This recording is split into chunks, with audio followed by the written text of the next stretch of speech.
தெய்வத்தின் குரல் 2ஆம் பாகம். ஜோதிஷம் வேதத்தின் கண். புராதன நூல்களில் நவீன கண்டுபிடிப்புகள். முதற் பகுதி. வராகமிஹிரர் பிருஹத் சம்ஹிதை என்று ஒரு கிரந்தம் எழுதியிருக்கிறார் என்றேன் அல்லவா? அதில் இல்லாத விஞ்ஞான கண்டுபிடிப்பு இல்லை. வெறும் ஆகாசத்தில் இந்த கிரகங்கள் எல்லாம் இருக்கின்றனவே, விழாமல் எப்படி நிற்கின்றன? இதற்கு காரணத்தை நியூட்டன் என்பவர்தான் கண்டுபிடித்தார் என்று எல்லோரும் நினைக்கிறார்கள். மிக பழைய காலத்தில் உண்டான சூரிய சித்தாந்தத்தின் ஆரம்பத்தில் இருக்கிற ஸ்லோகமே பூமி விழாமல் இருப்பதற்கு ஆகர்ஷண சக்தி காரணம் என்று சொல்லுகிறது. நம் பகவத் பாதாளின் உபனிஷத் பாஷ்யத்திலும் பூமிக்கு ஆகர்ஷண சக்தி இருக்கிறது என்று சொல்லப்பட்டிருக்கிறது. ஒரு வஸ்துவை நாம் மேலே வீசி எறிந்தால் அது மறுபடியும் கீழே வந்து விழுகிறது. அப்படி விழுவது அதனுடைய ஸ்வபாவ குணம் அல்ல. அது பூமியில் விழுவதற்கு காரணம் பூமியின் ஆகர்ஷண சக்தியே. ஆகர்ஷண சக்தி என்றால் இழுக்கும் சக்தி என்பது அர்த்தம். பிராணன் மேலே போகும், அபானன் அதை கீழே இழுக்கிறது. ஆகவே கீழே இழுக்கிற சக்திக்கு அபான சக்தி என்று பெயர். ஸ்ரீ ஆச்சாரியர் அவர்கள் பிருத்திவிக்கு அபான சக்தி, அதாவது ஆகர்ஷண சக்தி இருக்கிறது என்று சொல்லி இருக்கிறார்கள்.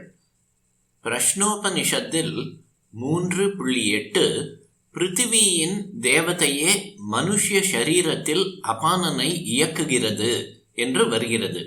அதன் பாஷ்யத்தில் ஆச்சாரியால் மேலே போட்ட பொருளை பூமி ஆகர்ஷிக்கிற மாதிரி மேலே போகிற பிராணனை அபானம் கீழே இழுப்பதை பற்றி சொல்கிறார். இதனால் உபனிஷத்திலேயே லா ஆஃப் கிராவிடேஷன் பேசப்படுவதாக ஆகிறது. இவைகளை போன்ற பல அருமையான விஷயங்கள் நம்முடைய சாஸ்திரங்களில் இருக்கின்றன. நமக்கு இவைகள் தெரியாததனால் தேசாந்திரத்தில் உள்ளவர்கள் நமக்கு எவ்வளவோ காலம் பிற்பட்டு எழுதியவைகளுக்கு அளவில்லாத கௌரவத்தை கொடுக்கிறோம். இப்பொழுது எவ்வளவு விதமான கணக்குகள் லோகத்தில் இருக்கின்றனவோ அவ்வளவு கணக்குகளும் எவ்வளவோ வருஷங்களுக்கு முன்பே உண்டான நம்முடைய ஜோதிஷ சாஸ்திரங்களில் இருக்கின்றன. சிருஷ்டி தொடக்கமான கல்பாரம்பத்தில் எல்லா கிரகங்களும் ஒரே நேராக இருந்தன. அப்புறம் காலம் ஆக ஆக அவை கொஞ்சம் கொஞ்சமாக மாறிக்கொண்டே வருகின்றன. மற்றொரு கல்பாரம்பத்தில் மறுபடியும் நேராக வந்துவிடும். நாம் செய்யும் கர்மாக்களில் முதலில் சொல்லும் சங்கல்பத்தில் பிரபஞ்ச வர்ணனை, கால அளவை என்றெல்லாம் சொல்லப்படுகிற அவ்வளவும் ஜோதிஷ விஷயம்தான். பூ ஆகர்ஷணம் மட்டும் இல்லை, பூமி சுற்றுவதையும் கூட ஆரியபட்டர், வராகமிஹிரர் முதலானவர்கள் சொல்லி இருக்கிறார்கள். பூமிதான் நம் பிரபஞ்சத்துக்கு மத்தியாக நின்ற இடத்தில் நின்று கொண்டிருக்கிறது. சூரியனே அதை சுற்றி வருகிறான். அதனால் தான் இரவு பகல் உண்டாயிருக்கின்றன என்றே மேல் நாட்டுக்காரர்கள் 16ஆம் நூற்றாண்டு வரை நினைத்து வந்தார்கள். இதற்கு கொஞ்சம் மாறாக யாராவது ஆராய்ச்சி பண்ணி சொன்னால் அவரை மத குருமார்கள் ஸ்டேக் என்ற கம்பத்தில் கட்டி நெருப்பை வைத்து கொளுத்தினார்கள். ஆனால் ரொம்பவும் பூர்வ காலத்திலேயே நமக்கு இந்த விஷயங்கள் தெரிந்திருந்தன.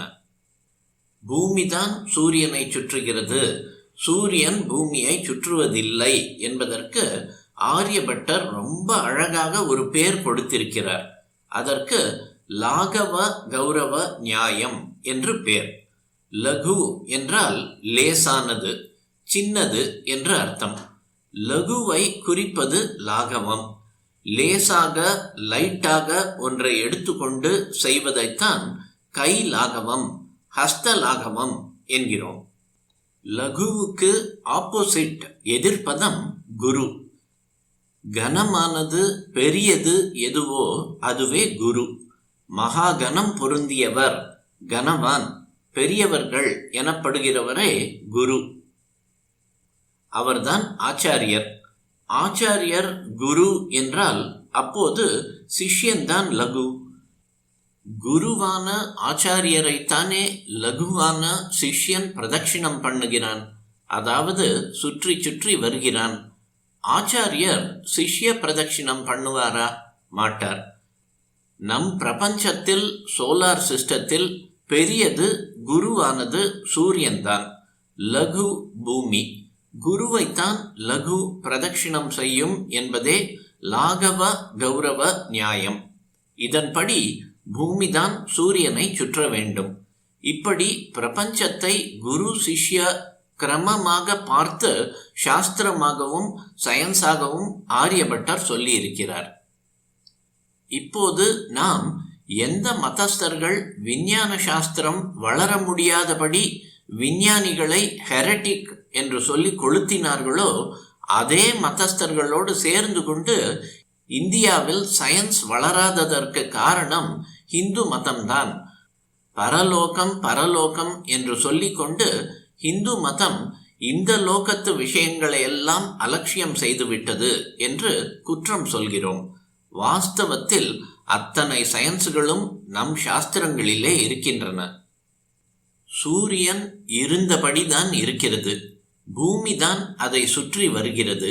பூமி சுற்றுவதால் தான் சூரியன் உதிப்பதாகவும் அஸ்தமிப்பதாகவும் தோன்றுகிறதே அன்றி வாஸ்தவத்தில் சூரியன் பூமியின் கிழக்கே தினம் தினம் உதித்து அப்புறம் மேற்கே நகர்ந்து கொண்டே போய் அஸ்தமிக்கவில்லை என்ற விஷயம் ரிக்வேதத்தில் உள்ள ஐத்தரேய பிராமணத்திலேயே சொல்லப்பட்டிருக்கிறது. சூரியன் உதிப்பதும் இல்லை அஸ்தமிப்பதும் இல்லை என்று அதிலே தெளிவாக சொல்லியிருக்கிறது. பூமி சுற்றுகிற விஷயம் வித்வான்கள் எல்லோருக்கும் தெரிந்திருந்த விஷயம் என்பதற்கு திருமலை நாயக்கரிடம் மந்திரியாக இருந்த நீலகண்ட தீக்ஷிதரின் சிவோத்கர்ஷ மஞ்சரியில் ஆதாரம் இருக்கிறது.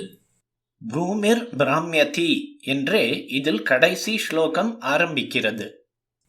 அந்த ஸ்லோகத்திலிருந்து நீலகண்ட தீக்ஷிதருக்கு பெரிய பாட்டனாரான அப்பைய தீக்ஷிதருக்கும் பூமி சுற்றும் விஷயம் தெரியும் என்பது தெரிகிறது.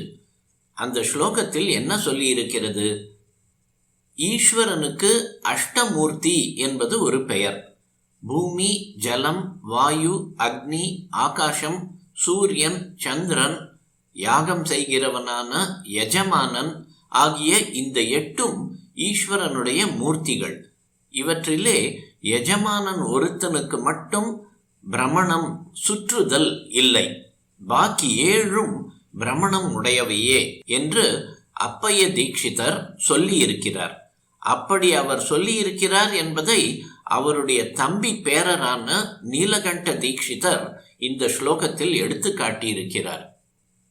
காற்று நின்ற இடத்தில் நிற்காமல் சுற்றுவதும், நெருப்பும் கொஞ்சம் கூட ஸ்டெடியாக இல்லாமல் அசைந்து ஆடுவதும், ஜலமும் இப்படியே ஒரு இடமாக இருக்க முடியாமல் ஓடுவதும் நம் கண்ணுக்கே தெரிவதுதான். ஆகாசத்தை பார்க்கும்போது சூரிய சந்திரர்கள் சுற்றுவது தெரிகிறது. ஆகாசத்திலேதான் சகல சப்தங்களும் இருக்கின்றன. சலனம்தான் சப்த மூலம் என்பதால் அந்த ஆகாசமும் பிரமணம் உடையது என்று தெரிகிறது. ஆனால் பூமியை பார்த்தால் அது போட்டது போட்டபடி இருக்கிற மாதிரி தானே தெரிகிறது. இப்படி தெரிந்தாலும் அதுவும் சுற்றுகிற 7ல் 1 என்றே அப்பைய தீக்ஷிதர் கருதி இருக்கிறார். பூமிர் பிராமியதி என்று ஸ்லோகம் ஆரம்பிப்பது பூமியின் சுழற்சியைத்தான் சொல்கிறது.